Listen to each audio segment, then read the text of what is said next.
Wow. Well, thank you everybody for coming to the Salinas Homeless Union's second anniversary. We've been around for a couple of years, since 2015. Or the second? This is our third anniversary, third anniversary, but second year. So, third annual, whatever you want to call it, right? I brought some memberships of the 2017 point in time count. My name is Wes White with the Salinas Homeless Union. We're trying to rebuild a national movement again. There was a national union of the homeless back in the 80s. And that actually started with some people in Philadelphia who were sleeping outside in lower than freezing temperature, and a guy died naked. And so, so while people were dying on the streets, others said, you know what, we're going to take over the bank-owned houses, the HUD-owned houses. And so they broke into those places, you know, at least they had heat and everything else and electricity. They just kind of took it over, you know, pretty neat, you know, that's what we need to do is grab the power back to the people. And another thing was in Texas, they did a thing with the legislature there, the city council, paid like $3,000 for a goose, and to have these geese migrate to their place, and so, you know, like stocking a pond or something.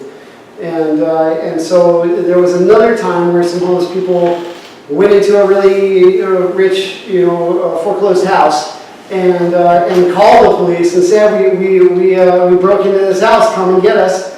And they brought media and the police, and they knocked on the door, and they said, we got one of your geese, you know, and if you don't listen to our demands, this goose is cooked, because they were about to cut the goose. So, you know, those are a couple of long time ago stories from National Union of Homeless.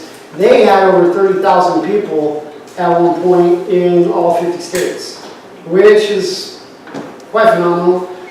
Who knows? Everything ebbs and flows. We've gone through a couple of cycles ourselves. Let's see. I'll show you a little video. Actually, why don't we go around the room a little bit more, because I don't want to be, you know, just going on. How can we do this? Your name and what can motivate you? What do you think? What do you think we're missing as part of the solution to homelessness? And I just think we need more involvement. Van, you want to go? Yeah, well, my name is Van Gresham. I've been a union member and a union officer, and even though I haven't been very active or proactive for the last year or 6 months, I've at least been with a union in heart. And I think that for ultimately the situation of the homeless to get better, they must take the reins themselves and do what they can to do something for themselves. And I think organizing is one of the greatest things to do to help alleviate their situation, and also to bring in solidarity with others to suffer the same things. So anyway, like I say, I'm pro union. I had a long history in Chinatown until I lost my mother home down here. I don't know if the city was particularly targeted me, but it definitely made it very difficult for me to stay in the area. And also I found a little newspaper and used to sit on the downtown community, little businesses and things like that in the area. When people apply themselves to come. You're not very loud here, so please make But anyway, anyway, I'm pro union, and I'd like to help in any way I can. Maybe a little bit more empathy and camaraderie with the powers that be, in a favorable, helpful environment, maybe what we need more than anything. But certainly as a group, to list that better. That's all. John, you want to say something? I don't really have much to say. Just say who you are. My name is John. I think part of the problem is some of the homeless people, they make people mad because of their behaviors. If they could just change some of their behaviors, I think the city council and the government would be a lot more sympathetic towards the homeless. That would help their cause a lot more. It's not like the same kind of people that were involved in the dust spreads and like that. Or, it's like they had that fire in the Salinas fire. Yes. They came out with loads of money. It's a meeting, These more people are welcome to join most. mostly probably millionaires. They live in these big fancy Huh? houses. People, What hundreds the, of thousands of dollars just flooding in to help those people. You got homeless people out here that almost have cold, and nobody's really flooding out. Yeah. It's the houses. I think our problem is behaviors of our homeless people. So what happened to that? They're adopting and Well, they got it for 2 hours. things like that. Yeah. Insulting and punitive things that Hmm? necessarily shouldn't have ever happened. Well, They got it for 2 hours. city council, not a lot, no sympathetic Yeah, before. because of the they can help. But you're more than welcome to sit in on it. Good point, very good point. I think I said Like, My name is Mr. Adrian Morgan. I see one. Okay, This is my first meeting here with you guys. I'd like to get more involved because I haven't been out here for 2 years. And I've seen a lot and I've seen a lot of problems here. Like you say right now about, the behavior of people is not really so much the people. I think it's more the people that come in off the streets that make the messes here. It's hard to just clean it. There's no trash cans, there's no toilets, there's I heard they're gonna start opening up over here. The last 2 years I've been here, I've seen, I see people up here with truckloads of garbage and they dump it out in the street, they take off and it makes it look like it's us. And money that, if there is any money coming in for the homeless, not more than homeless, going somewhere else. I don't see the homeless get anything. I haven't seen any money. I'm not asking for money. I haven't seen anything to help anybody. It's just, where it goes. I'm here to my support and help and see what I can do to help people. And that's what he's saying. I see plenty and I'm here to help you. And that's about it. That's all. good points. Do you have any ideas of how we can improve the situation at all? Me? Yeah.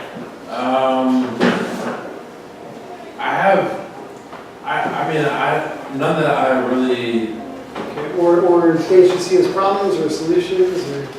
well, I guess, just to introduce myself, my name is Jonathan Whitley. I'm from Silver Spring, Maryland. I guess I've lived in Salinas before, and I guess one of the things that I've seen or observed being part of the community is that there are times when people seem to be more involved and more. But I think kind of like what you're saying, Wes, is like when people are more active in the community. Or is that what you're saying? Like, is that what you feel? Well, for me, But I guess like if everyone were on the same page, like in the community, in this neighborhood, and kind of, I do think there are power in numbers. I think there's like power in cohesion. So everyone kind of has the same mindset, and we're about doing the same thing, and the same goal and initiative, and that'll bring about,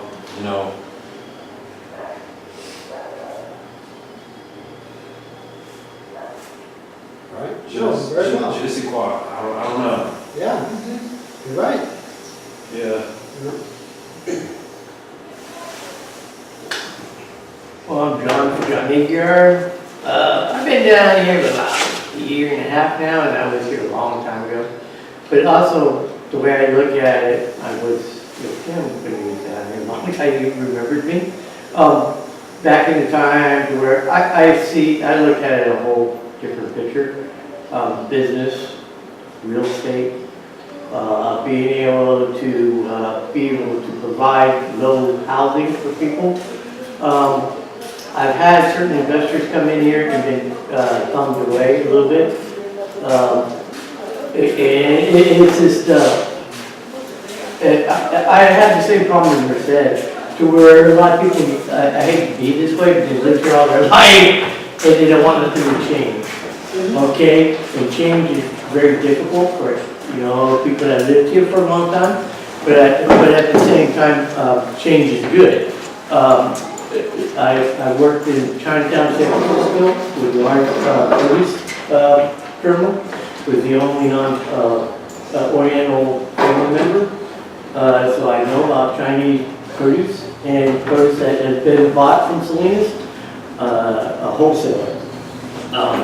I have some individuals that have wholesale businesses to this day.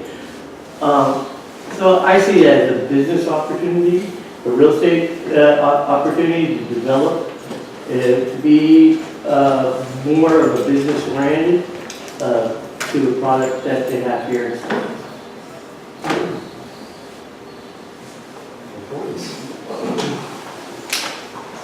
Raina, would you like to? Sure.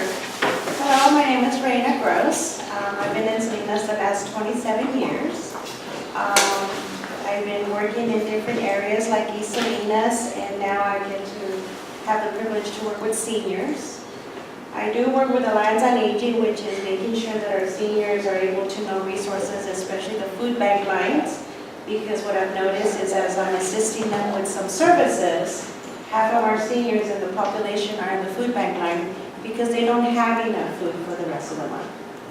The other one is they're facing, like yourselves, the economic problems of losing where they rent, of losing even the room that they rent of another person. So I'm here as to learn more, hopefully support, and basically thank you for giving me this opportunity to learn and take it back to where I am, and even my children to say, hey, you make sure that you're involved and not just look the other way. My name is Natalia, and I also work with Raina at the Alliance on Aging. And I really appreciate what you said, Van. I volunteer with other organizations with Wes, like Indivisible. We also volunteer for the Housing Advisory Commission for Monterey County.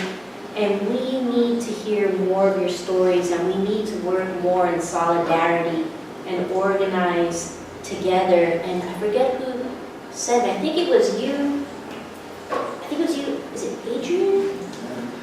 I think you said we need to get all on the same page and get on the same message. And I think financial dignity, I think that's, and human dignity is something we can all agree to, whether you're rich and living in Montecito or here, we all need to value people.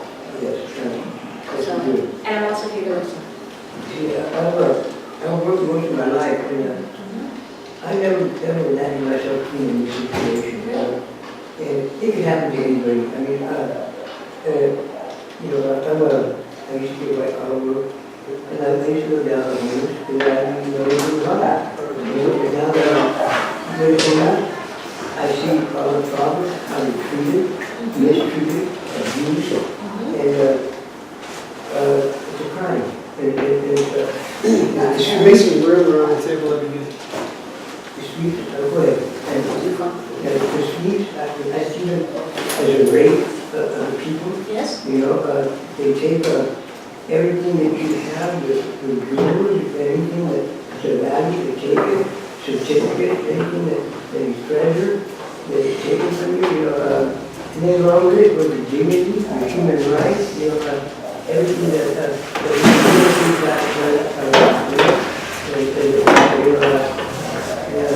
crime,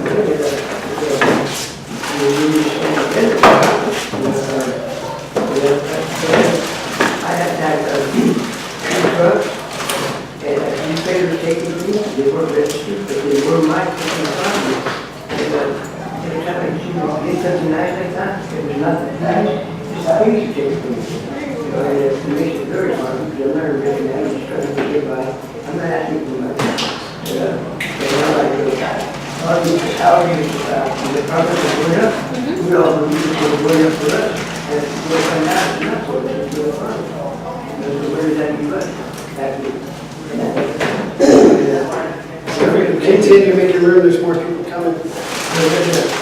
There's plenty of places around here that don't nothing, like the, morning stuff, that's good. There is, we have locations like that. And, I guess it's true, and, I could get out of money, and, a little bit, to have a place like that. Anyway, that's just the way I see things right now, it is, what's happening with the homeless, it is bad, really bad. We need help, a lot of help. And get us off the streets, it's cold out here, and I'm getting old, and getting older, and it's getting harder for me.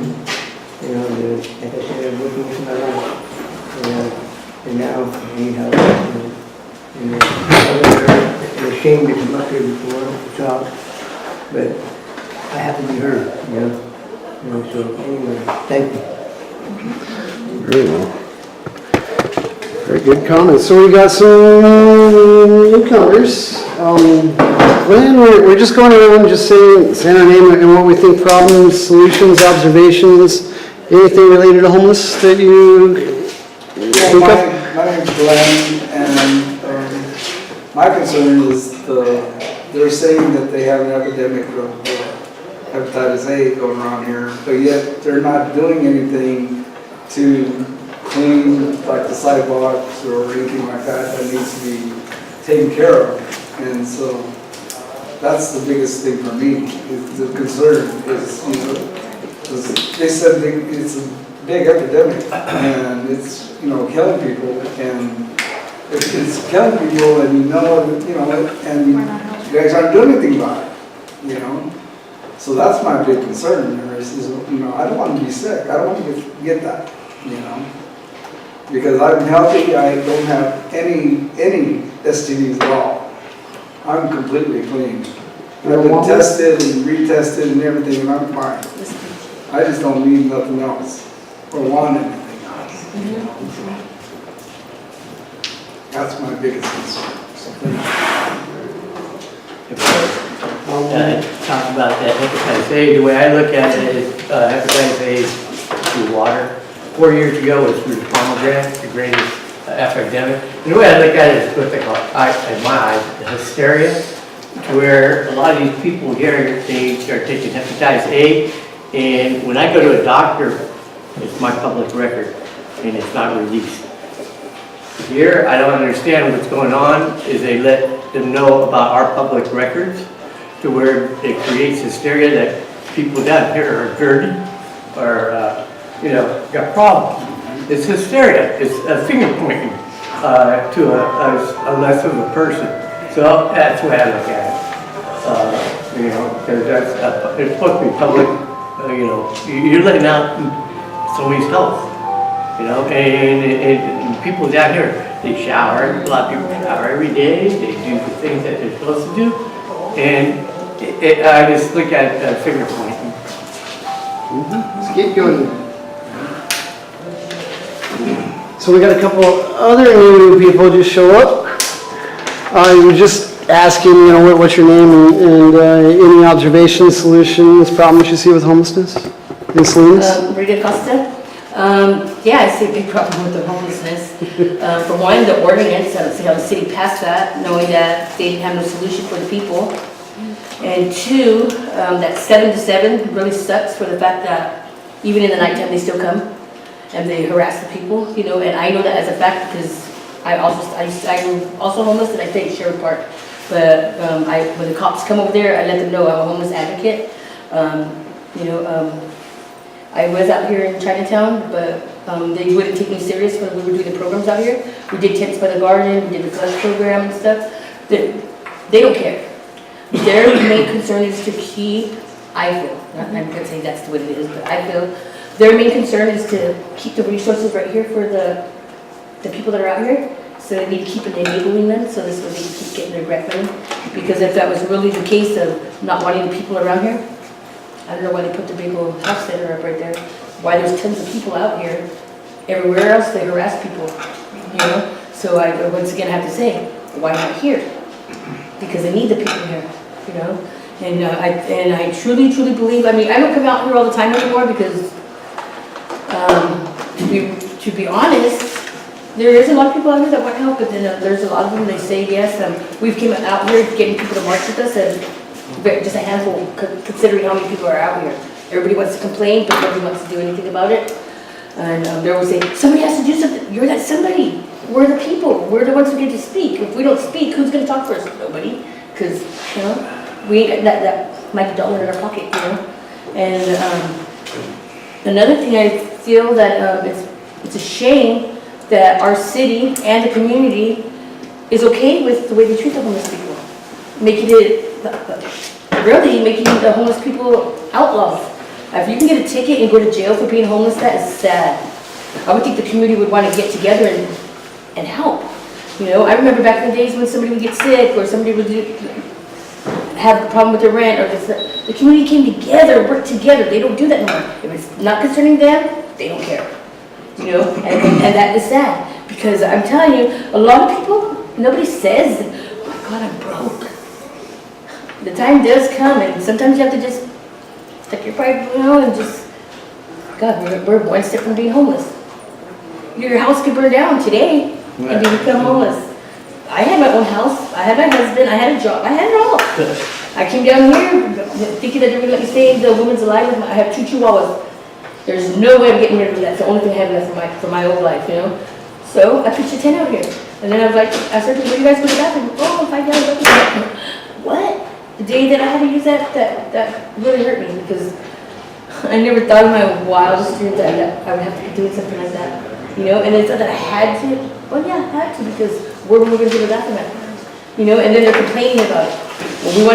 When we got the porta potties, the city wanted to come and pick it up right away. Instead of saying, okay, you guys are working together, trying to fix the solution. No. What are you know, you guys can't have that out there. You guys are complaining about all the poop everywhere. We're literally cleaning up.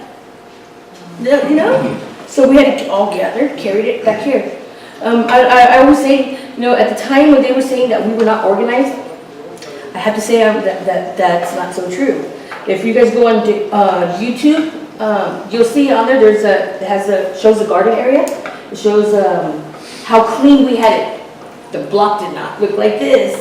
The city closed off all the empty lots, put the people on the sidewalk, and then now we're going to oh, they're all on the sidewalk, but shoot, I was here. There's footage where they're telling me, you guys can come right here, but just don't get in front of the water hydrant.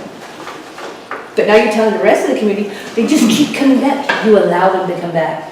They fail to say that. They say, we keep having our sweeps and they keep coming back because you let them come back.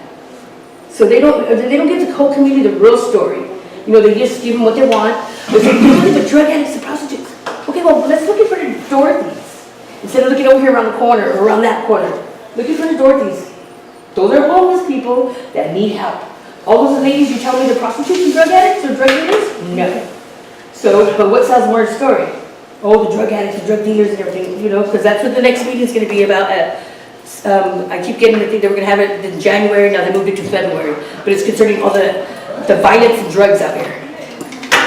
Okay, we already knew that. We already knew that was here.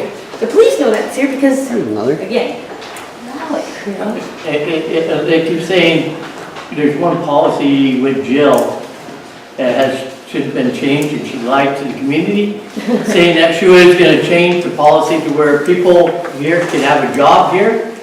But if you live on this street, you are not allowed to have a job on this street for 2 years. It's a certain policy. But now, isn't that the American dream to be able to advance and prosper?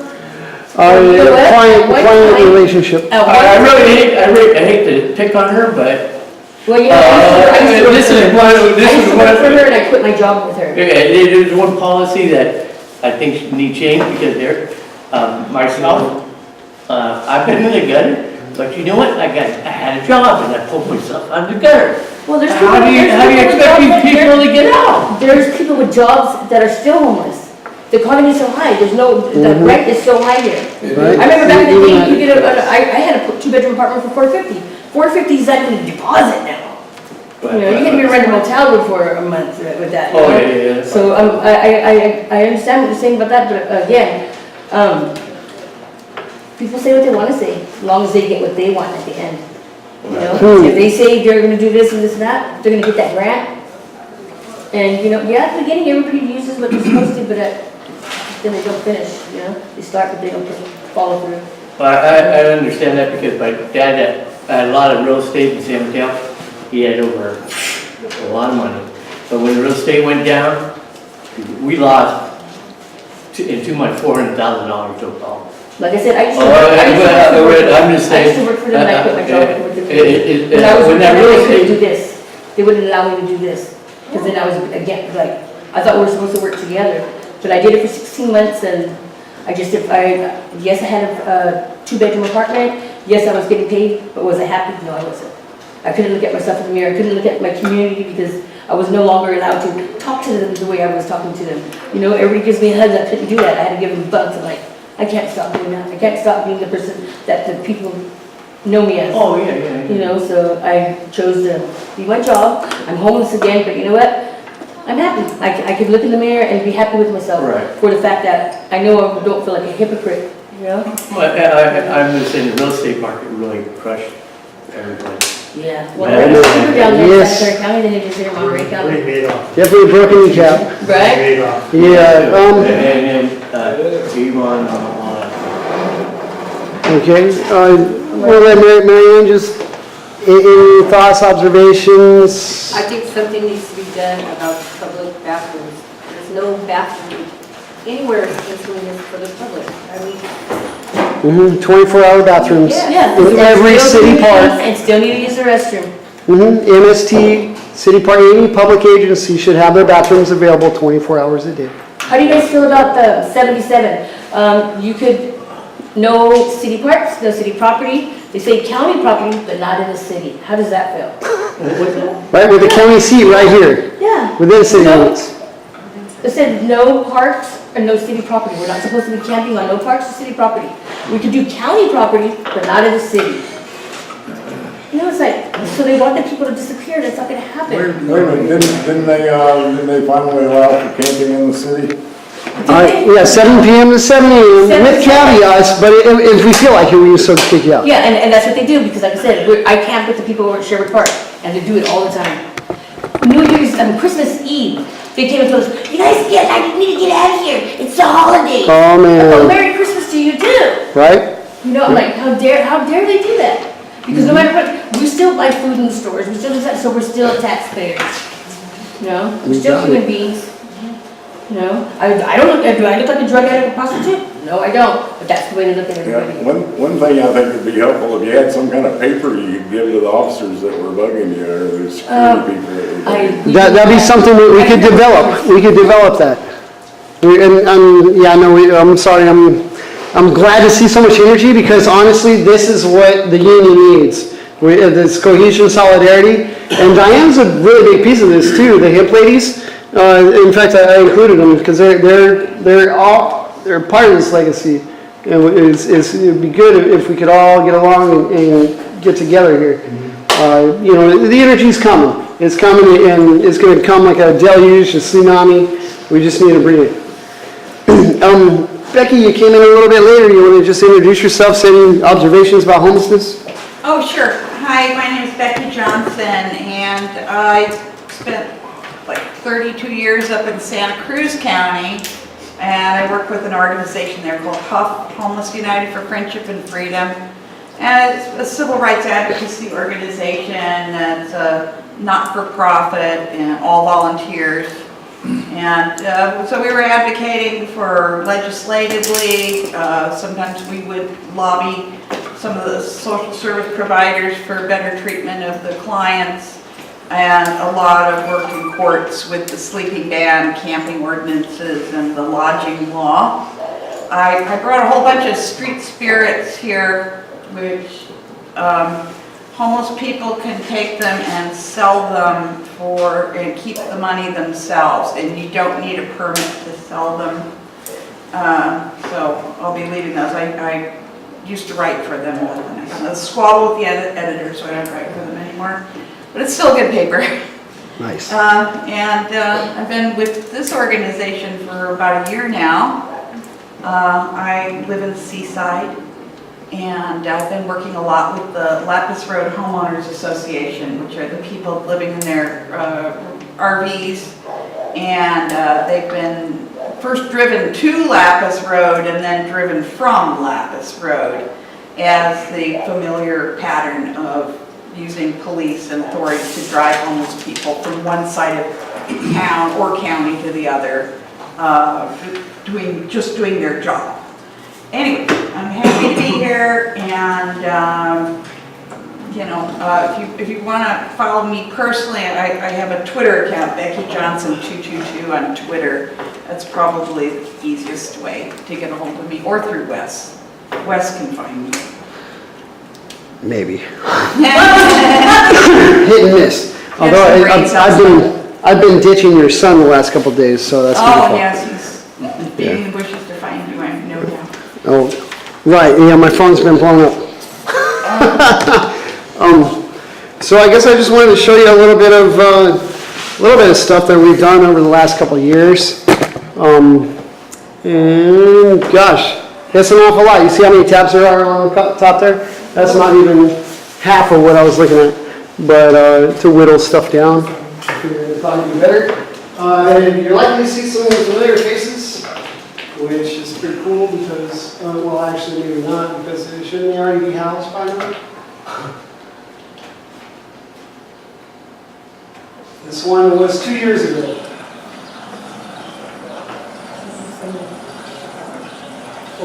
Like 2011, my son was murdered, so that really took a toll on me. Where I'm still to this day mourning over that. And to get life started, it's hard out here when you have to live in a tent and not have your access to shower and restroom and be prepared for the next day to work. And it's a process that I'm still trying to deal with. It's just that with my son, and then out here, it's a grieving and mourning too, living out here still. And then that pregnant woman out here, we got little kids, we got elderly, we got mentally disabled, we got handicapped people. There's just a lot of people out here that really need more attention than others. Oh, there's people out here just trying to get a job that people judge as wrong. And it's not right. So that would be all out here trying. Just some of us going to school, to be something. But if we find a door open, we're going to try to take that. It was horrible because I got flooded. I got all wet, and I moved my stuff because it got real flooded. And I didn't know the ground, because it hadn't rained, so the ground got gooey. Gooey white. Yeah. Housing. And understanding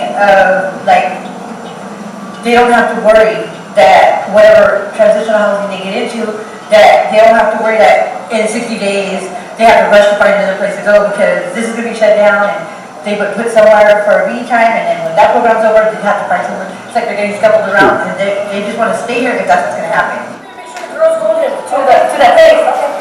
I didn't see today.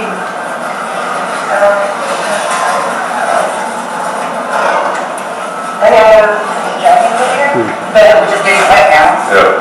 So I have these dragons. Oh, that's right.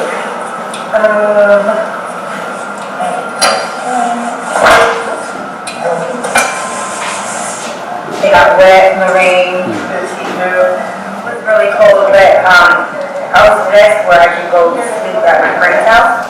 But other than that, I've been here, and when I came back, my whole place was flooded. So I had to put everything out on the fence to try out. Well, I just wanted to ask, people can just really look at, not everybody out here is on drugs, and some of them are on medication. And there's no resources since I've been out here to help us get any kind of housing or even self-sufficient, to get to work for your housing, or there's a lot of us out here that just get stuck and get comfortable, and it's not a way to live, or it's not a life. A lot of us do want to work, but we don't know the way out. We need people here, advocacies, to help us get through Because if nobody's honest, there's no time frame. If you live out here, you're gonna miss your appointment, or, you know, if there's somebody to take you or remind you that you have somebody to help you, then people get stuck out here. But ultimately, our goal is to get, you know, the place you got there, like, live normal, not like normal. Okay, well, and that was actually from a couple years ago. Chris is no longer here. So that's, yeah, that's so painful. But this is before even that first sweep, December 17th, okay, so that's after. This was the big sweep, at 38 Solid, and I'm not gonna play the whole thing because it's like 45 minutes. But, There's that nowhere home shows of the tent cities, the tent camp that we had here, so that people, they could see how clean it was when we organized it. Okay, do you remember the title of that? That's right. That nowhere to go in the bottom. Yeah, the right there.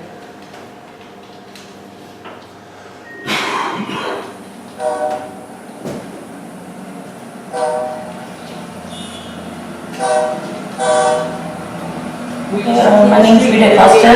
I've lived here in Salinas for 45 years. I have 5 kids, 12 grandkids. My dad found myself homeless here in Chinatown. It's kind of hard because they didn't want us here. I get choked with them. I don't know if it's water we should leave here. That's what we have to take. Nice and neat. I don't know what I'm saying. I'm getting tired of talking sometimes, you know. Nobody hears what we have to say. My name's David, and I'm one of the homeless people over here, and basically, we're just waiting to hear where they're gonna let us be, you know? And, it's really bad. It's bad. The only thing that's changed is now I'm sitting on the sidewalk instead of having someplace, you know, for my things. Most of my stuff is up there in the storage, and we were supposed to hear yesterday around 4 o'clock, and I guess that didn't happen, so we're just gonna go over there and meet with them again today, and hopefully we'll get resolution.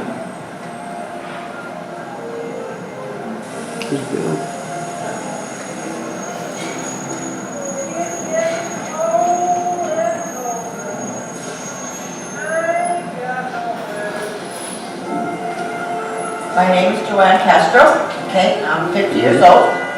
And I feel safe here. Yeah, we got clean eggs. Everybody pulls together, we're like a community, we have no noise after 10 o'clock and no company hanging out around the tents. And the way I feel about us moving is, I just really they could just, you know, I know it's hard for the city, but it's hard for us too, to be having to move all the time and then to find a safe place where you're not gonna get harassed or bothered by, you know, other people. I mean, people do what they do, and that's everybody, as long as they just let us live, you know, and try to, you know, work our way out of here. That's, I'm trying to work my way out of here. Hi, Charlie. Hi. How are you? I'm fine. I looked at that the other day. Thank you. You look too happy. Okay. No, it's got to move and stuff, but you know, I just do roaming around, you know what I mean? And I have my tin right now, I take everything down. You know, and I kind of messed up, because, you know, they always up me messing around flowers, excuse my language, you know. No, now where we're gonna go now? You know, we gotta want to put our stuff back. You know, where we got that right now, we gotta hold it up and, you know, leave. You can't stay down here no more, they don't want us down here no more. You know, and it's kind of messed up, because, you know, go home, we ain't got nowhere to go.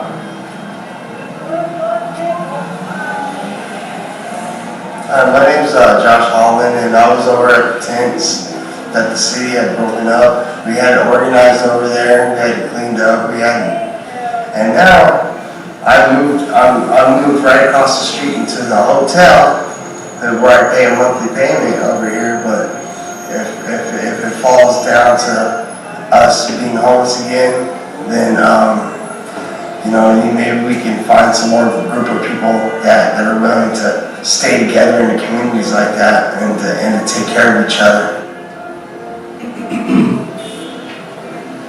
It's been a long time coming. I mean, I lived in Salinas for 30 years plus, you know, and only been homeless for like, well, the last year.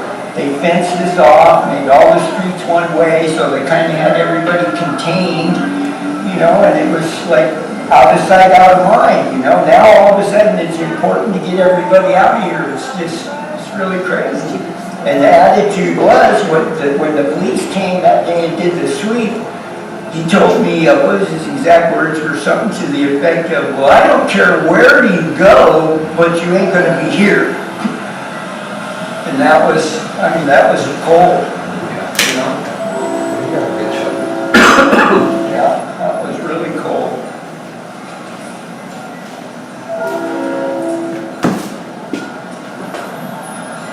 So last year I had my home, I had my stuff, you know. I had to visit my husband, you know, we lost our house in real estate law, my unemployment finished. What was I to do? I used to stay at Sherwood, and then they told me all the resources were here, so this is where I came to. And now, you know, with the sweep and everything, they want everybody to go, and I asked them, where do you want us to go?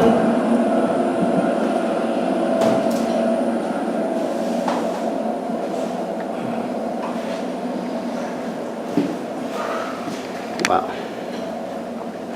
Definitely an awful lot of struggle. You want to say anything about that, Rita? Well, again, the community, they say that the community out here is not organized and needed to be more organized and stuff. I don't believe that because we've had it. I mean, like I said, we're actually the ones, the people here, the community here, is actually the one to bring the first porta potty out here. We bring the porta potty because it was needed, you know.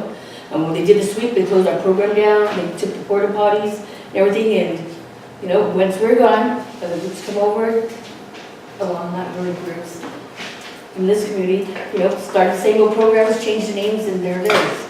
You know, but the programs that were started out here were from the people. The people started it first. We organized ourselves. I know we got us organized. We did it ourselves, but we didn't get no recognition for it or nothing, you know, because we're homeless.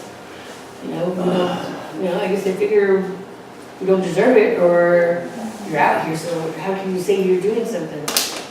Organized is not what they want, because if we're organized, then we don't need them. You know, but I keep on saying, if people work together, there's no telling what we can do. You know, everybody says that we need to do this, we need to do that, but when it comes down to it, and I'm the first to say, I do safety because I get so tired sometimes. It's overwhelming where you just, everything that you put into it, and just to keep hearing, no. But they have no solution. Yes. They have no solution for us. You know, so it does get overwhelming, and again, like I say, there's times where I pull away and I say, you know, I'm done with this.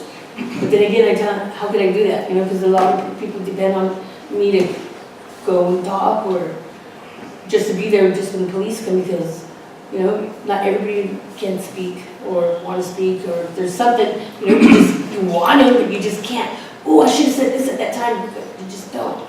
You know, and I used to be like that, but Bill Black, that used to work at Dorothy's, I used to say he's the one helping me with my voice, because he's all, there will be a day where something's gonna snap and you're gonna just start talking and won't stop, and it did. It's because they said that we liked living like this. No, we don't. We don't like it, and it does cost us. It says it costs us nothing. It costs us a lot. I tell the ladies, on that personal time of the month, I invite you to come and stay in my tent. On that personal time, don't forget your 5-gallon bucket so you can see it. It costs us nothing. You know, our dignity, our self-respect, you know, our pride and everything, it does cost. And it's to say that, because we don't want to pay anything, it's more expensive being homeless than having a home. Because we go through so much food, that we don't have a refrigerator, so you gotta get ice, I mean, it's a lot. It's a lot. Mentally, physically, you know, it's a lot on a person.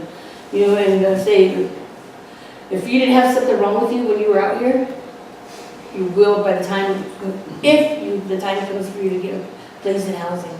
You know, I know Section 8 is giving out all the vouchers and everything, but again, I have to say, to give them out to people and give them false hopes, because there's no housing. There is no housing, you know? And so everybody's like, oh, I thought it was Section 8, so they're running around ragged, trying to get housing and stuff. And what? People are not taking it because the Section 8 themselves don't want to go up a little bit. People are losing their homes that they lived in there for 20-something years, over $24, and they're making them homeless. Is that not ridiculous? When did we become a city that it's okay? It's not to put people on the streets. You know, parents are losing their kids. Parents are losing their kids. You know, and you don't have no choice. My friend was staying in a hotel and CPS has her kids. You know, but they'll give you a voucher to go to a motel. Yeah.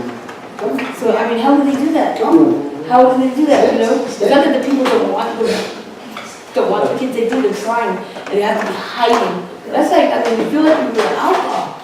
You know, the police are gonna hide my kids, that's sad. Because, you know, like you see that little chee-chee bang bang, the kids, you have to hide them, because they'll come and get it. And that's what it is, for real. And we're trying to live in, I mean, not even just live anymore, we're just trying to exist. Because they just want us to disappear. You know, and I just say, I mean, it's, again, a war against the poor, you know, because no matter what we do, and again, like I say, it is frustrating because I walk away a lot. So frustrated because, I mean, I've been doing this since 2012, and look at where we're still at. Look where we're still at. You know? It's, I mean, city council, we vote these people in, and they're not doing it for us. They make decisions for them. It says they're not supposed to profit. They're not by profiting individually, but the city of Salinas profits by the decisions. You know, how could you abandon and make an ordinance on people, on human beings, when you don't have no outcome, you don't have no resources for it. You just, that's it, you can't be here, and, well, where do you want us to go? That's not our problem. Go down, you go to the county now. It's not a city problem, it's the county. The county, like, well, what are we supposed to do? What are we supposed to do? You know, we're going to jail. We're going to jail, we lose our things every day. That's, I mean, I see people, and I'm just like, what is wrong? And they do their work so well, with a smile on their face, tell them, well, you can't be here. Well, where do you want us to go? That's not my problem. Of course not. Your job is just to tell us to get on. You know? How could you do that? Not even caring. Sherwood Park, there's a gentleman, he's 90 years old. He has cancer, he goes to chemo, whatever, and they still don't care, you can't be here. You know, he gets home from his chemo and everything, he goes and lays down, but when he gets so sick, they don't care. They don't care. You know, the police, we're just doing our job so well. And picking and choosing which We job. have a rodeo parking right there. People come all around, they get a park there. Why not let people from Salinas be right there? Can't. You can register in, move each of those little slots. No, can't do it. Because there's a park, there's a school. They put that park there, don't homeless there. They put that school there, don't homeless there. You can't keep building around the homeless. Gotta fix the problem. You know, because people don't just disappear. And the people that are disappearing, it's not they're disappearing, is they're dying. I've myself, like almost 30 people I know. And that's sad, 30 people. You know, it's just. Yeah, if you took a picture of everyone, yeah. They pull a book, it's multiple. You know, and it's a shame. People that wanted to get into transitional housing. There's so many promises made and nobody got in and they died out here, you know? And that's heartbreaking. And I knew them, you know? Again, I don't know how people could go around and advertise that. But the people out here are dying, how many more is it gonna take? I didn't even see you at that funeral, but you're asking for money. How dare you? You know, we are human beings, we're not, you know, little price tag, you know? Our lives are worth, you know? So I just said, you know, people need to speak up, people in the community need to speak up too, because, you know, I don't ever say nothing when I hear someone say, oh my God, look at that, we need to do something. I just feel like, shut up, you know, because if you really cared, exactly. It wouldn't be momentary. Kind of like on that, it would be thinking about the people. I'm a truck driver, 48 states. I worked 9/11. I worked a lot of disasters, tornadoes, hurricanes, everything, okay? It didn't come from the government. It came from the people. All the strength came from the people. I'm just telling you, I've been there, okay? People fight wars and then but a perfect thing is Katrina, you watch them die. People were dying. And everybody, all their resources came from Houston, from people that would care. People that were involved. It wasn't from, you know, let's wait for a bill to pass or whatever. The attack. I'm a truck driver. I've seen death. I see a lot of death. And disasters. People with rich people. Houses gone. right? And they had 0. Now they got a taste, they got a taste of it, you know what I mean? A taste of what people can do. And that's what I said, the strength is in numbers of people. And that's But basically we it. work together because what we could do if everybody would just stand behind each other. I would say on a certain day, get everybody going out, just stand on the street so they can see how many of us are out here. You don't have to just stand in the main street, stand at a certain time, a certain day, everybody stand so they can see how many of us are out here. Oh, there's not that many people. Are you crazy? Are you not seeing what I see? They bring everybody out, you see them everywhere. You see them in the streets, you see them in cubbies, you see them on the park benches, you see them in the bus stops. And all ages. There's people in college students out here homeless. That's a shame. They're trying to do something with this and we can't help them. And seniors, people with mental health. My son was a young man that got beat by the police in 2015. That was my son. I called for help. Help didn't come. That wasn't help. Do you know my son had to take a charge? He was in there 2 years from that day that they beat him. Still in jail, he had to take a charge of false imprisonment on me. But my job as a mother is to do what? Keep my son safe. So when I had myself wrapped around his waist, they're saying he's dragging me. He's not dragging me. He's not trying to throw me in the street. I'm trying to keep him out of the street because I don't want the cars to hit him. But that's not what they told the story. Man tried to kill his mom. So wrong. 911 video tapes. You could hear him. Mom, help me. I'm saying, what's wrong, Mimo? There was not no, help me, somebody. There was none of that. The police department switched it all around. My son took a charge of false imprisonment on me. And that's the only way they let him out. He pleaded guilty that day. They let him out that day.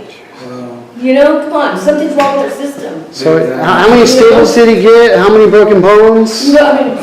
And they say they don't hit major joints. My son, the main bone right here, they said that's a hard bone to break, and they broke that on my son. It's been a minor and break. He got staples on his head. They cracked my son's head open. There was a time where I thought he was dead when he didn't move anymore. But he was underneath the methamphetamine. They failed to tell the public that we were at bingo. My son earlier in that day was working, went to pick his checkup, went to buy some clothes, and we went to bingo. They didn't tell the public that either. Man, under the influence of methamphetamine and drinking, he said he was when? Before or after you beat him? Yeah. Come on. We're human beings. My son wasn't homeless, and that's what they put him as. Because I was the one who homeless, not my son. I called for help for my son. Didn't help, didn't come. And I don't just have one son, I have 2 sons with mental illness. So, it's just, our city needs to care about the people, not just the people with the money. They don't. And they don't.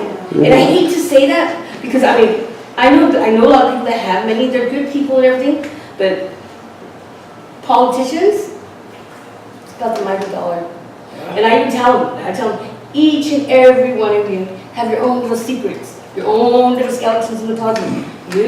How's your boys? I see them every day, they're out here, Come on, be real. Don't forget where you come from. You had a helping hand, give it back. We need to start caring. We're human beings. We need to care about each other. And say if you look down at somebody, don't look down at them. If you're looking down, look down to help them up. Exactly. It's sad. I went to the meetings a couple years ago, and I went religiously every single time we had a meeting. And I would get up there and I would talk, and it was like, for nothing. Because it just went in one ear and out the other, and it's like, any of you guys could be where we're at right now. But you guys just look down on us, and you don't think nothing of us. You don't even try to help. And it's really sad. And I've showed him a document of mine about how I got brutally bad. It's obvious. They fabricated the report. It's obvious. Everybody would know it's fabricated. It's wow. They actually believe it. It was that hurt.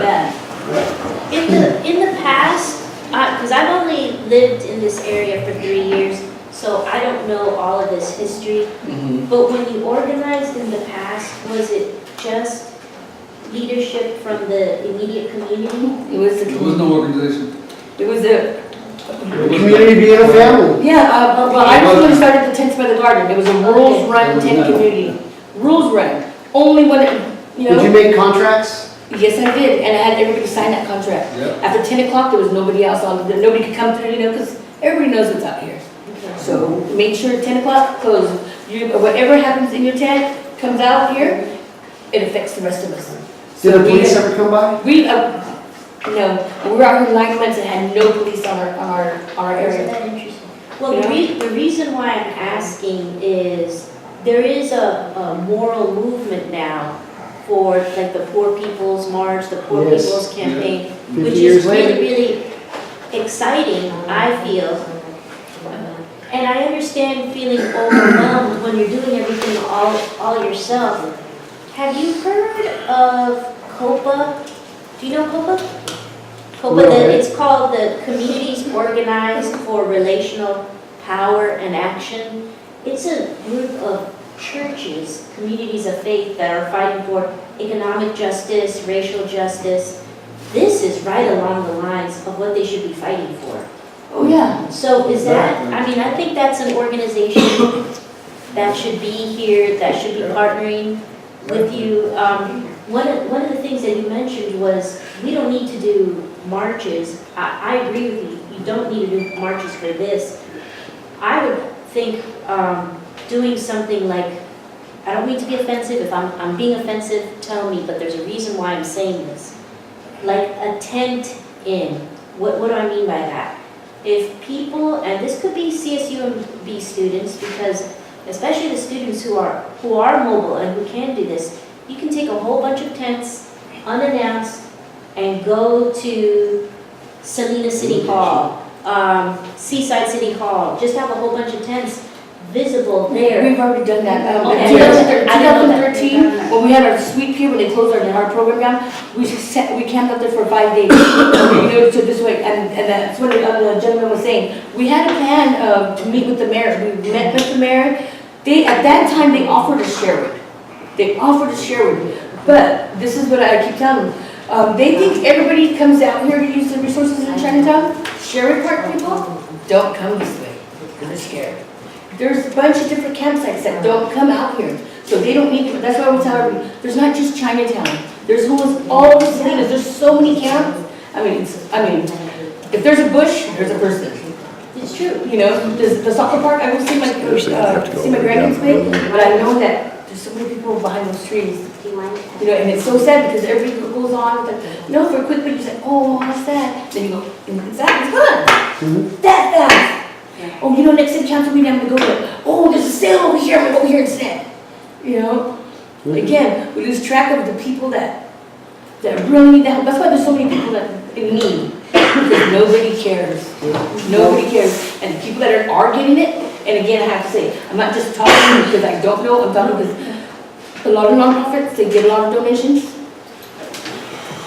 For the people when they get the stuff, it's not even nothing no more. Because it's already been gone through. You know, everybody out here is not all dead, it's not all, you know, just, you know, you can't wear skirts out here when it's cold, you know, you can't, we would like that thick blanket, you know, but we got the sheet instead, you know, because they matches the set that they got, somebody else donated, you know, and that's sad. The donations are for the people, they should go to the people. You know, I mean, I'm more than sure they have 100 shoes in their closet, they'll take 2 more, you know? That's sad, when you see people out here and they got their shoes, you know, or they peed on themselves because there's no place to go to the bathroom. And you ask them, can I go in there and get, oh, we're closed right now. If you were able to open that door, why can't you just go grab a pair of pants? It's not so hard, you know? It's kind of goofy the way, you know, your donations. I know about donations a little bit. My dad had a huge organization. My uncle was from St. Francis. But I talked to these people, and I wanted to give X amount of donations to people that I thought would do me right. And they said, no, this individual is the one that's in charge of all the money. Recently. It was kind of like a power trip. All the money that I was going to donate was going to go straight to one individual. So I wanted to make it individualized, and they said I cannot do that, other than making a bank account to each individual and then using it separately like that. It's just weird. If you got people working for you, you don't trust them, or, I don't understand. It doesn't click in my mind. These people are trying to help homeless individuals, and I'm donating money to these individuals, but again, you don't trust them. Yeah. Again, too, there's a lot of programs out here that say, oh, it's going to cost a lot of money to do this. I don't know if you guys remember the El Dorado Motel at one time. The El Dorado Motel. When they closed this down here, I ended up at the El Dorado. I seen that they had a lot of rooms for rent. They were remodeling it. So I told her, how about if get some people from Chinatown that want to make a change? If they help clean this, that, so they're good. We got people in there, we've got them housed, It didn't cost us anything, we just use our mouth, talk to them. I ended up getting cleaners out of Sanu to go out there to help talk to the residents out there. Because, if you're in a motel, you're one step between you're homeless, Cheryl Cameron from the school district went over there, helped the kids with the school clothes, at Christmas time, she come. We had Shoreline come and help people do the applications. All this stuff was going on and it cost us nothing. And that's why when I say, well, we did that already. And it cost us nothing. I'm like, oh, I forgot. You guys want to get paid to do it. But they say volunteer. Just because it says volunteer doesn't mean everyone's really volunteer. They do get money behind it. And that's real good. Churches come once a week. Because I know people need that too. Just a little bit more. People need to just, they always say, well, when it hurts, you drink, this and that. Not everybody's a drunk. Not everybody's a drug addict. Yeah. And if so, look at where you're at. Yeah. Come on. After a while, you do lose hope. You do, I'm never going to get out of here. I mean, no matter what I do, I got a job. I was working when I was out here, and at Kohl's, they let me go because at that time it was raining, and I was going all wet and everything. Like, oh, is there a problem? I'm like, well, I'm homeless, and I was like, oh, okay, I understand. Well, we're going to have to let you go, and when you get stable, then come back and put an application in. I'm like, really? This could help me get stable, but thank you, I was like, and that happens a lot. So not everybody says, oh yeah, we're going to jobs. No, because it doesn't always work. No. And I know there's a lot of people out here that work and still are out here. How are you save your paycheck? Now how are you going to eat? You got to spend. You got to spend to live.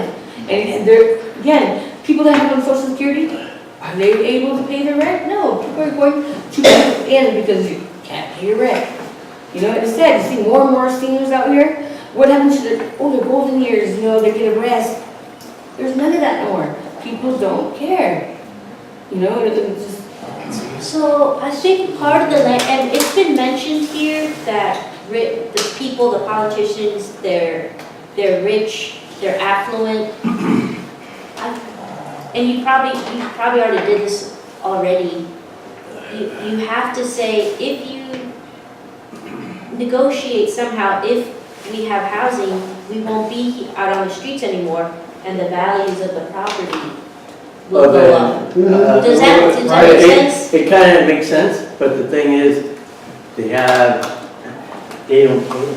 Okay, I've been to Chamber in Merced County. Went in there with an individual that had a business for like 30 years. Went in there, sat down, and they said, sir, you got to get out of here. You're not part of Chamber of Commerce. I go, excuse me? Oh, you got to go. I goes, well, I think you got the books wrong. You better check that book. And then when they looked at the book, and they said, I'll be a son of a gun. You should be here. There's 3 businesses here. He didn't even know who I was. They didn't even distinguish who I was. But see, all of a sudden they were like, get out of here. And all of a sudden, I go, yeah. He's right. Okay, see, that's what I mean.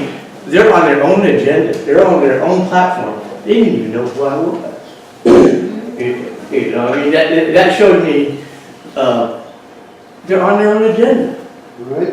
Well, that's it. John, you have something to say? I guess when I was, or never mind, it was just, it's no big deal. Okay, well then, I guess we've done an awful lot of commiserating lately, which isn't, you know, the only thing, but. Maybe you don't think it's not a big deal, but maybe something that you have to say can help somebody else. Yeah. Yeah.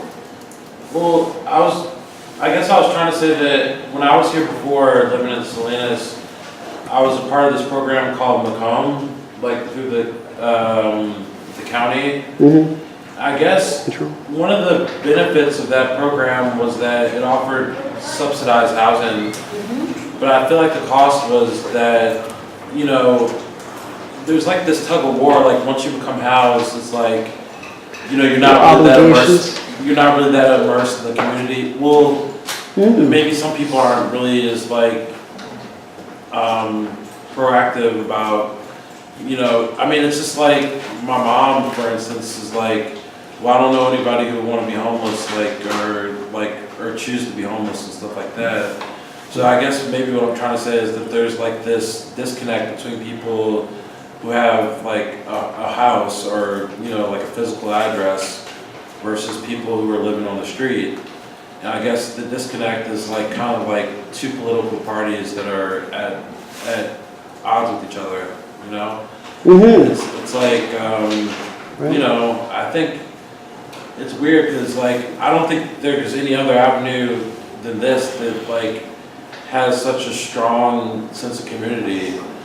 But one of the downsides of being in that program was the fact that like, you know, I wasn't as forthcoming with like, you know, some of the peers that, you know, I was around like every day, you know, so it was different. Because I mean, it's like I felt like I had an advantage because I was like living somewhere, and I guess that was good. I mean, it's good to have stable housing. Well, it can be good depending on the situation. Right, who you're under. Or you have to hear. What thumb are you under? Are you homeless? Okay, but are you gonna have homeless people coming to visit you? Or you can't have them coming to visit and showering or just like, I'm just like, wow, really, is that what, like, you see me, I'm gonna do that? You know, because I'm homeless, I'm gonna have a bunch of homeless people come over here. I'm trying to get housing, you know, I'm not trying to house everybody, but it does happen, because each and every person out here knows sometimes you can't get in for that shower right here. This place is not open all the way 24 hours all the time. Everybody always needs something. There's so many people and not enough time, you know? You know, when I work at Dorothy's, I mean, yes, I had my 2-bedroom, but my kids couldn't come and visit. My friends are from out here. I'm part of this community. This is the community that opened the doors to me when I didn't have anything, you know? And how are you supposed to turn those people away? Oh, you're not my friend anymore because I'm not homeless anymore. You know, you can't do that, you know? So, as I say, there's a lot of stigma that comes with it, you know? People think, you know? Right, John? I feel like it's just gonna always be like this. Just to piggyback, like, off of, Rita. Piggyback. Okay. I guess, like, it's weird, because, like, I mean, I don't know what, I think that's the problem, you know? It's kind of like, you know, it's weird how somebody could just kind of, like, deny, like, you know, I can't really explain it, but it's just like kind a bathroom? Deny your bathroom? Deny who you are. Right, yeah, your rights, your freedoms, because now you're under somebody else's thumb of micromanagement. And it really, like, when you're leasing a property, you're giving up more freedoms, like, in that way, because you're signing a contract. I mean, I'm not saying that being... Keep going. I mean, that being, you know, like, under a lease is a bad thing if you think it's the right thing to do. But you're relinquishing or giving up some of your rights, like, as a tenant. That's the reality. Right, or you're going to get into any of these places and they're funded, they micromanage the way you're able to live your life. And if you can't live within that sphere, which is pretty limiting, then you're kicked out. And even if you do successfully go through a program, you get 18 months to a year or 6 months, you know, or 2 years at most, and then they have to transfer you somewhere else. And they're not really solving anything, they're just shell gaming. but they're calling it a success, like you actually are housed.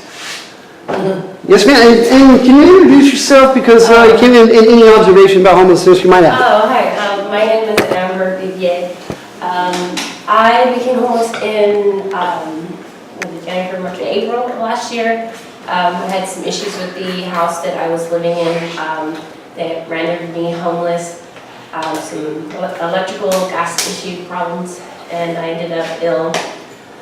But one of the disconnects that I've noticed most recently is that in order to get your life on track, I noticed you mentioned working at Kohl's, and they're like, well, get your life together and then come back. And it's like, no, working here is getting my life together. You know, so you have to be able to be clean, you have to have clothes, so you have to have a house. So, and you have to have a job. And so once you get a house, they're like, oh, okay, well, if you're housed, we can't help you with this, this, and this. You make too much money, you have a job. Exactly. So it's like, okay, I need to be homeless in order to get C, D, and E help, but I can't do this unless I get a house. So you have to kind of juggle and negotiate at which point you're going to take which help in order to qualify.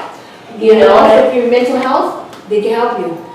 If you're mental illness or drug addiction, they can help you. But if you have no mental health, you don't have I've been diagnosed. I've been diagnosed with a mental health disorder since my exposure, and I'm still homeless. I've been homeless for 9 months. You know, I have an RV, but then I'm getting I was getting ran out of everywhere. I parked somewhere and sheriffs would show up and multiple times saying that there's violence, that somebody's reporting drugs, that this and that. And I'm like, well, you don't see anything going on. Well, you gotta move, you know. And so I'm like, I know what I'll do. I will repaint my RV and maybe it'll look pretty, you know, then it can be parked over here. And you come up and you're trying to find which way's best, you know, is being in a house best. Okay, you have the RV, you get a job, you know how much money you can save if there's some parking?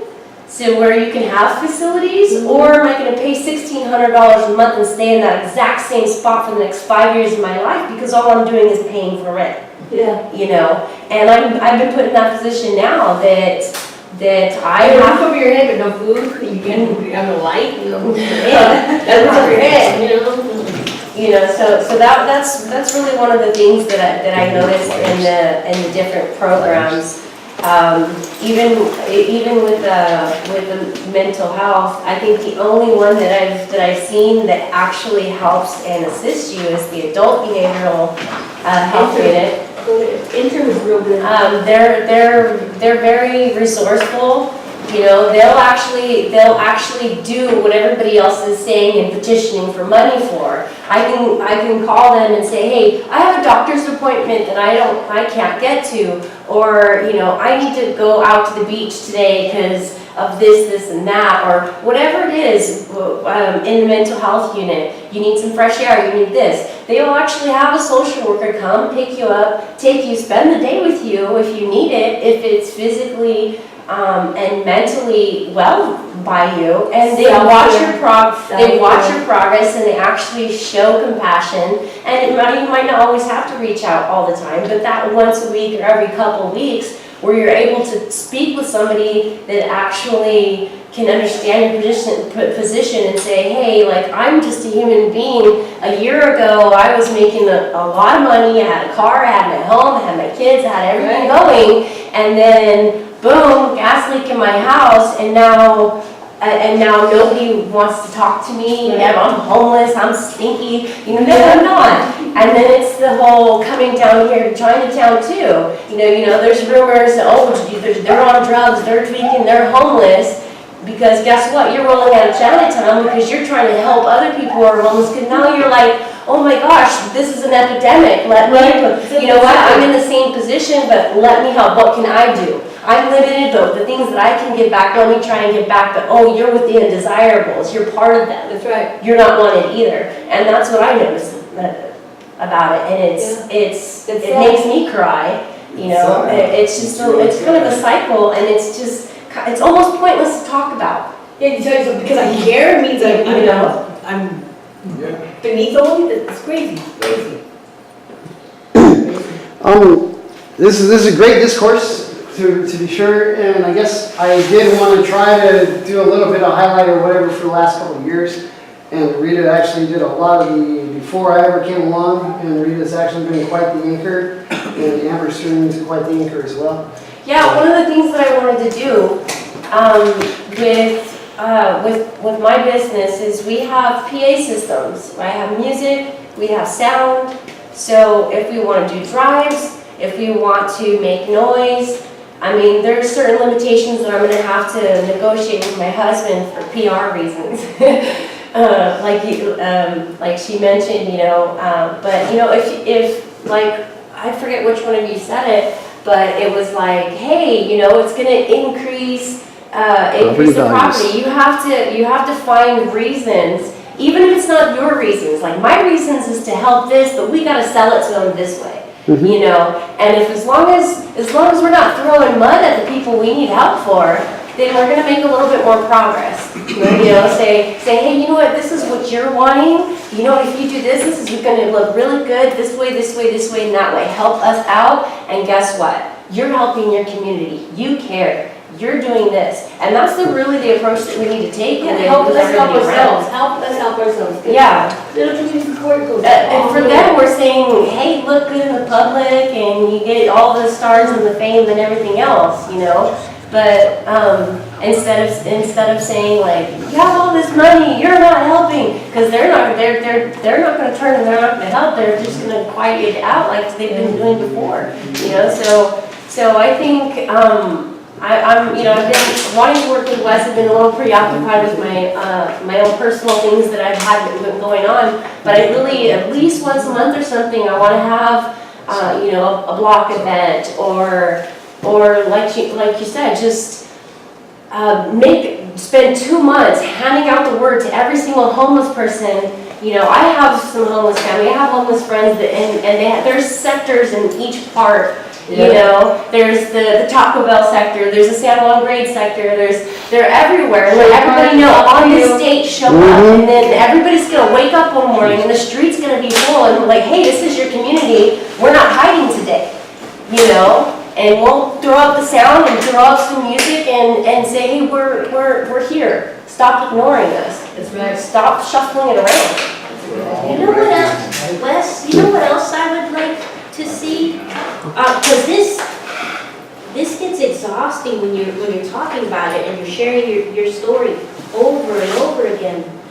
But if you could form a group of speakers that would come out to different groups, because I think it would be very powerful, Wes, if someone came to speak to like the Monterey County Democrats and said, this is why this issue is important and this is why we need your support on legislation, and when you go to speak to your city councils, you have to bring this issue up. In our indivisible group that we're a part of, we need to bring the group here to listen to people's stories. And I'm involved with other groups, and I think we need to have more representation. And that's something we have to ask ourselves when we're in meetings. Who is not present here, right? We often ask ourselves in some of these meetings, we don't have enough Latinos here, we don't have anyone who's LGBTQ, you know what I mean? But in the shiny box, function. We forget we need someone from the homeless community. So I think that's really important for us to think and to... Yeah, no, that's good for inclusion. You're right. We need it. Well, and as long as we're not just putting people on to placate the situation and actually be working toward progress of like listening, you really be concerned, for any and all. Yeah, that was kind of a problem that we had with the Lapis Road Homeowners Association. It just, they were all of these different department heads that were putting out a plan for how to deal with them, and there was no representation of the actual people whose lives were going to be affected. I mean, Amber was willing to sit on a committee. We had other people were perfectly willing to sit on the committee. Wes and I tried to get into one of those meetings. We were locked out of that meeting. So we have to, every time that they're proposing something, even if it's all, you know, social service providers, it's gonna be good, it's gonna help a lot of people and everything, we have to say, we need representatives at those meetings so we can weigh in and, you know, well, the sausage is being made. Yes, before the policy They're change. making sausage with them. But when people in the community are part of the meetings, this is what happens. I'm part of the downtown community board. When they would speak, oh, I don't want to say anything due to retaliation because I was there. Thinking I'm gonna go come and tell the people outside, so nobody would say it. So I'm wasting my time and your time. Nothing's gonna be said in front of me, so you guys have another meeting where I can't go in, so then you guys speak. It's a waste of time because, I mean. It's frustration. Yeah, I got voted But in, it's- yay! It's good for the illustration. Nobody said anything in front of me, so it just felt like senseless. I don't understand what you're saying. Um, When you would be voted in for, Oh, well, I was voted into the board that they have down here. The Salinas Downtown Community Board. okay? Yeah, so when they were speaking about certain things, like the cameras, different things, they wouldn't, because I was there. Right? Because I'm. You could rat them out. Because she might need to have. I might tell them what's going on, so. Right. Well, there's reasons why they don't want you there. I'll pass because, retaliation, due to retaliation. Yeah. That should be our position as an organization, is that when any government or nonprofit is working to provide services for homeless people, that we want to have a representative there. That's, we're not children. No. You know, I mean, most homeless people are not children, and we're adults and people who have a lot of knowledge to bring forth and practical experience. And because then they come out with something that just is unworkable. Well, I It's got now. fatal flaws, and you're supposed to change your life to meet their fatal flaws. And, you know, enough is enough. We have to have that as a position, that homeless people need to have representatives on every group that's going to be passing, you know, programs or legislation that affect homeless people. Yeah, that downtown community board, it was like one of the only organizations I've ever known that even have a homeless person. Right? They do. Most of their total. But it was good, I mean, it was not that they really cared about what we said, they just say that we were on it. Well, we have homeless apartments. Yeah, they'll do that.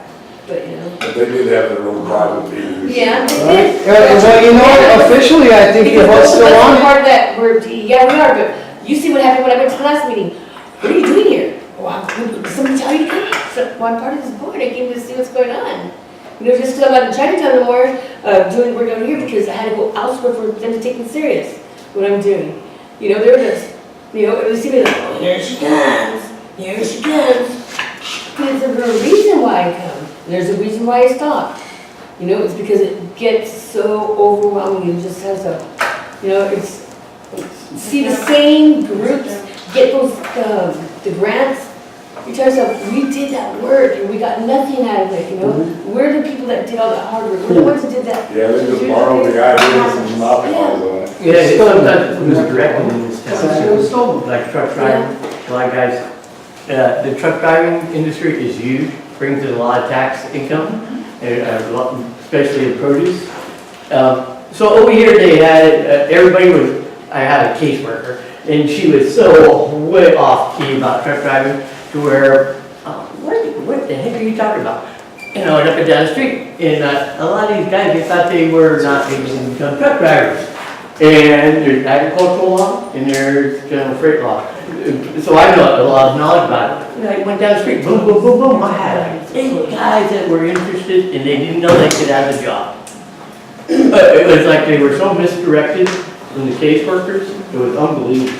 And that's what I'm saying. Lots of times, I'm not saying the caseworker was bad, but this is knowledge of each individual thing is so off key. So I took it upon myself, taking each individual and explaining them that there was a future, and you know, we could do something instead of thinking in his head, I'm a failure. See, that's where, that's just that. Did you find that the sheriffs were ticketing you for sleeping in your truck? I'm from San Mateo County. It is a law there. Sheriffs and police officers cannot no longer harass anybody within the car.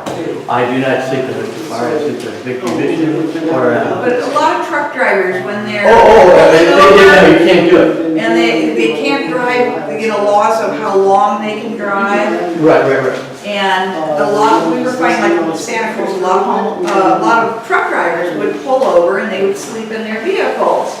And the sheriffs were ignoring them, but they'd go by a car where a homeless person was sleeping and then they get a ticket. Right. I mean, it's a lot of it is to do with the county. Like San Diego County is way bad. I got over 20 years. So I've been everywhere. And also, I hate to say this, but there is discrimination. If you're white or black, or green or yellow, it happens all over the United States. I've seen it. I've been in You've it. seen this ticketing, but it's kind of, there's a racial element to it. Yes, definitely. Wow, that's disturbing. So our esteemed attorney is sick, but he is on the phone, Anthony Prince. He's up in Berkeley. He's been our attorney for a couple of years. He's the guy on the right there with the tie. So we should get a picture of him. I'm showing the picture of our storage of personal property press release with Jose Castaneda when we did that with Van and in the corner of the. You probably remember it. But go ahead, Anthony. What you got to say? Well, first of all, guys, as Wes indicated, I've been under the weather with this flu bug that's going around, so I'm going to keep it short. But I wanted to say a couple of things. First of all, again, congratulations to the Monterey County Salinas Homeless Union for the second anniversary of the union. As I've said many times, the most important thing right now is to gather together leaders who understand that we're at the cutting edge of a new movement in this country for justice, economic justice against poverty, and for human rights. And there is no more visible expression of poverty in this country than homelessness. That's why there's a war against the homeless community, because they want to erase this visible evidence, this most visible evidence of the failure of this country with all its technology, all its wealth, all of its ability to resolve all these problems overnight.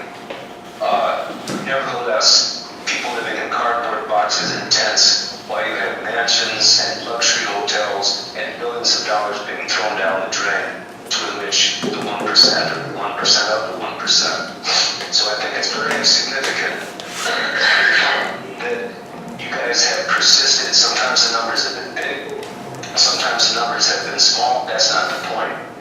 What we have here with the homeless union is a newborn child, and you know that when a child is first born, Did they take Jamie again? and it appears weak, Did they take Jamie? it can get sick, The and dog you on gotta it? take care of it, but it's gonna grow and tough and strong. It's a new thing. And this is what you guys have done by persisting all this time. You've changed the narrative. When people think about homelessness now, and the homeless in Monterey County, Salinas, and increasingly across California, they're not thinking about some poor, helpless person on the corner. They're thinking homeless union. They're talking about Wes White and Rita Acosta and Robert Norris and people like yourselves who've been on the front line of this fight. It's very important to understand that and not to be discouraged. It's easy to get discouraged sometimes. We are celebrating this weekend. It's the second point I want to make. The anniversary of Dr. Martin Luther King's birth. And we know that this year, 2018, this is also the anniversary of the assassination of Dr. King on April 4th, 1968. You guys are having this celebration today, this anniversary celebration today. It's the best way to mark Dr. King because, as you know, it's become traditional now for people to put up Martin Luther King's picture, for corporations to put their stamp and their trademark on Martin Luther King. I saw the other day where Ford Motor Company is sponsoring Martin Luther King events across the country. But I remember, and I was 14 years old at the time, I shook Dr. King's hand, and I remember him giving a speech in which he asked, why is it that the people of the world can't control the resources? Why is it that Mr. Ford and Mr. Rockefeller get to control the resources? Why do we have to pay a water bill when 2/3 of the world is water? So Dr. King was not just about a dream. Dr. King was about a program, and he was about a movement. So what we're doing with the Homeless Union is part of it, a continuation. We're taking up the baton. We're not just memorializing Dr. King. We're taking up the work where he left off. The other thing is that you guys have been an inspiration. The Homeless Union in Salinas has been an inspiration. We're now looking at in Marysville, as you guys may or may not know, they're from Northern California, Yuba County, Homeless Union, Brian Lee Brown, Raylan Butcher, and dozens of people. They have an executive board. I've been helping with them. Of course, they were inspired and directly assisted by Wes and by Robert Norris and by Rita Acosta and the others who came up on December 4th for the launch of the Poor People's Campaign in Sacramento. You guys have been an inspiration. You guys, some of you know Willie Baptist. Willie told me that they formed a Homeless Union now in New York City, inspired by what happened in Salinas. In Boston, Sabina Martin is pulling together a Homeless Union, also inspired and helped by conversations she's had with Wes and myself and others. Oregon, New Jersey, just got a communication that they need to form, that they want to form a Homeless Union. And the union, the idea of the union is that people speak for themselves. It's the days where the so-called homeless service provider, the people who run these programs and take tens of thousands of dollars of government money towards what end, we don't know. They're not the spokespersons for the poor. The poor themselves will be their own spokespersons. And that's what we've done with the Homeless Union. So, you know, we have a lot of work to do in this coming year, in the third year of the beginning of the third year of the Homeless Union. A lot of work to do. We're going to have to become better at actually figuring out how to recruit new members and keep them. We're going to have to figure out how to fight the city and fight Monterey County in such a way as that we can actually make some progress. We're on the defensive now, we're on a strategic defensive, and they're going to have the upper hand for some time. That's a reality. We have to deal with that reality. This is a war, and armies have to be accurate. They have to make an estimate of what they can do and what they can't do. So we're going to have to broaden out our fight. We're going to have to get these lawyers involved. We're going to have to start calling out the professional community and say, listen, you've got to pay attention here because the homeless today stand, men and women of Montgomery, Alabama, and the bus boycott, Selma, Alabama. We said, when we started this homeless union, we said we want to keep Chinatown from being destroyed. We said that Salinas is the Selma, Alabama of 2016. That's what we said when we fought that fight, and it's still true. So, keep on keeping on. I'm trying to set myself up in a way where I can spend more time with this as an attorney. As I say, I think that what we're doing here the story needs to be told. I know that Wes he photographs everything, everywhere he goes, the videos. That's an excellent little history that Wes put together. And that history needs to go everywhere. It went already out on the internet. Well, already people are saying that that's inspiring. That story needs to be told. So keep on keeping on, brothers and sisters. Let's have some meetings in the coming weeks. I know you're all part of the Poor People's Campaign. We're going to be hitting Sacramento and hitting Sacramento hard. And so I look forward to a very ambitious year of growth for the Homeless Union. That's what I have to say, Wes. I wish I could be there. And when I get over this illness, I'll get down as soon as I can. Before you go, can you talk a little bit more about the national level of Poor People's Campaign? Sure. And how you're trying to recruit California? What's taking place here, as you may know, many of you may have heard of Dr. William Barber. Dr. Barber workers with he was with the NAACP in North Carolina, and for years he organized what was called Mall Mondays, where they would bring people of all different backgrounds, black and white, immigrants, Democrats, Republicans, independents, old people, poor people, young people, into the state capitol in Raleigh, North Carolina. Every single Monday they were right there jamming the members of the North Carolina State Legislature on the issues of poverty, of racism, of healthcare, and they got an international reputation for what they did. So with the success of Mall Mondays and the fact that it brought thousands of people into the fight for economic justice, there was discussions between Reverend Barber, Reverend Theo Harris in New York at the Union Theological Seminary, and they decided several years ago to kick off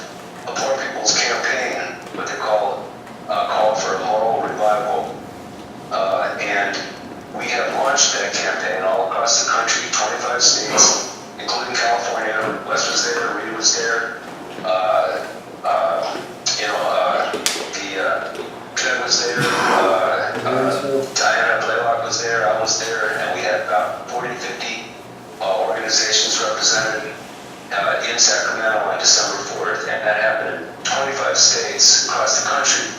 Simultaneously, they kicked off this campaign. We're aiming to have, beginning in May, from Mother's Day through the second week of June, 40 days of civil disobedience, where we're going to bring these issues directly to the state capitals in 25 states and the nation's capital. And the idea is this isn't just a one-shot deal. This is to build a movement that is not going to stop until we have change in this country. There's over 1,000 organizations that have signed on to this campaign.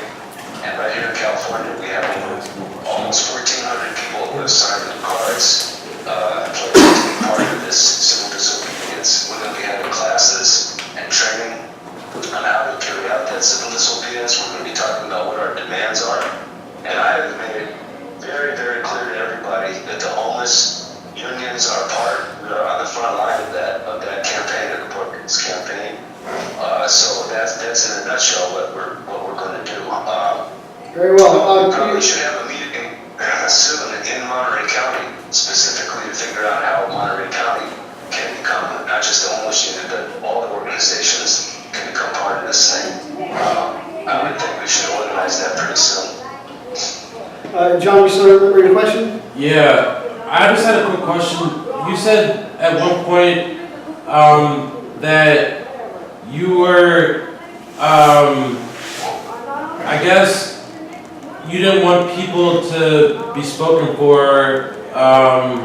They should speak for themselves. That we should speak for ourselves. Do you think that's a major issue, like in like with social workers and stuff, that that they are kind of like the spokespeople for this type of situation? I would say that I think there's a lot of very sincere professionals, social workers, lawyers, doctors, even shelter operators, homeless service providers, members of the clergy. They're very sincere, and when they speak about these issues, they're speaking from a position of sincerity. But the fact of the matter is that the whole idea of a social movement is that the people who are actually on the front line of being homeless, hungry, unemployed, they have to develop their own voice. No one can speak for them. People can stand with them. Everybody can participate in a movement together, all as one for all and all for one. But anyone who participates in what we're doing has to understand that the homeless union is an independent organization. The best example I can bring in Salinas is that on the day that we massed there on North Market Way and all around Chinatown and blocked the streets, at least for that one day, as Wes wrote about it in the history of the union, we were able to that was the day that the new voice emerged completely independent. And Jill Allen, and I don't mind saying her name because this is a matter of history, came out into the street and tried to stop that movement, and made a lot of false promises. but she was drowned out. She was drowned out by the voices of the homeless union members, the homeless community, and their supporters. So yes, I think it's okay. I think it's social workers need to speak out, lawyers need to speak out, but most importantly, we need to understand that it's the people that are actually doing the suffering and dying who need to speak for themselves. And anyone who comes into this movement needs to recognize that the movement against poverty has to be led by poor people. It can't be led by people who are not in that position. So we're all in this together, but we need to understand that it's time for the people on the bottom rung of the ladder to speak for themselves. Very well. Here, here. Listen, I'm gonna let you guys go. I apologize. It sounds like you guys, Weston, we've had a good, solid discussion. That's very important. The most important thing is to constantly discuss and summarize what we're doing right, what we're doing that could be done better. We gotta be honest with ourselves. We gotta talk. We have to exchange ideas. We gotta be respectful of one another because we're all in this together. And by putting our brains and our hands and muscles together, I think we're gonna build a new movement. It's not gonna be easy, but I have confidence that we're gonna do it. Okay? Yes. Thanks, Anthony. All right, you guys take care. Very soon. Bye-bye. Well, gosh, we're getting on to the last hour already. Do we have a list of objectives to start off the new year?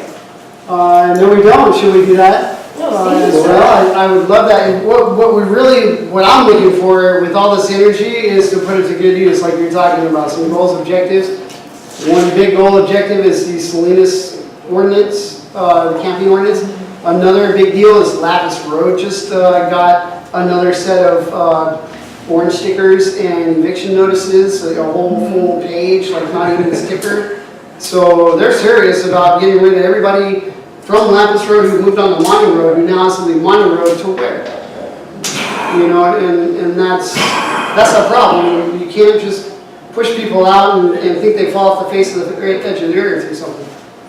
We should not leave here until we at least plan our next event, even if it's just another meeting. Okay. Typically it's been Fridays at 2, and today is a Friday and it started at 2 o'clock. Is that a reasonable time for anybody, everybody? What is that, next week? Yeah. Oh, next week, wait, okay, I could do next week. Yeah. We need that every week or so, we make it more like once every 2 weeks. Yeah, you should be Okay. a little Well, less. it depends on how much intensity you want to put into that thing. Well, how about you make it every week, and then whoever can make it every other week will go every other week? Exactly. Yes, and there is. Okay. So much. Okay, well, thanks for coming, and I have that list, you've probably read it before, of the last 2 years, and awful lot, but thank you very much for coming. I think,